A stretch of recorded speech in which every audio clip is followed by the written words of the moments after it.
அப்புறம் ஷீலா. ஹீரோயினுக்காக நான் உண்மையிலே ரொம்ப அலைஞ்சேன். எல்லாரும் சொல்ற ஃபார்மாலிட்டி வேர்டு தான். இருந்தாலும் நான் ரொம்ப அலைஞ்சேன். எனக்கு கரெக்டா அந்த ஏஜ்ல கிடைக்கவே இல்ல. அப்புறம் வேற ஒரு பெண் அந்த சந்தியா இருக்கு இல்லைங்களா? அந்த சந்தியா கூட சரண்யான்னு ஒரு பொண்ணு நடிச்சிருந்தா காதல்ல. அந்த பொண்ணை வச்சு ஃபோட்டோ செஷன் எடுத்து கன்ஃபார்ம் பண்ணிட்டேன். பண்ணப்போ ப்ரொடியூசர்ஸுக்கு கொஞ்சம் திருப்தி இல்லை அந்த பொண்ணு மேலே. அப்போ தான் திருவிளையாடல் டைரக்டர் பூபதி பாண்டியன் இருக்கார் இல்லைங்களா? அவர் சொன்னார், மாப்பிள்ள ஆல்ரெடி சைல்டு ஆர்டிஸ்ட் ஒரு பொண்ணு இருக்குல்ல, அதை பார்க்க வேண்டியதானே அப்படின்ட்டு. அவர் தான் ரெக்கமெண்ட் பண்ணி அந்த பொண்ணை வர சொன்னார். ஷீலா பார்த்தோன்னே இமிடியேட்டாக பிடிச்சிச்சு.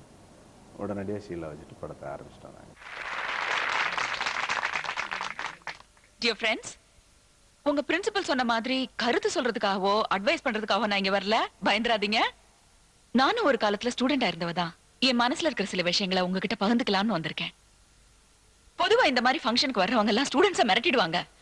ஸ்டூடெண்ட்ஸ்னா நல்லா படிக்கணும், ராத்திரி பகல் முழிச்சிருந்து கஷ்டப்பட்டு படிக்கணும்னு சொல்லுவாங்க.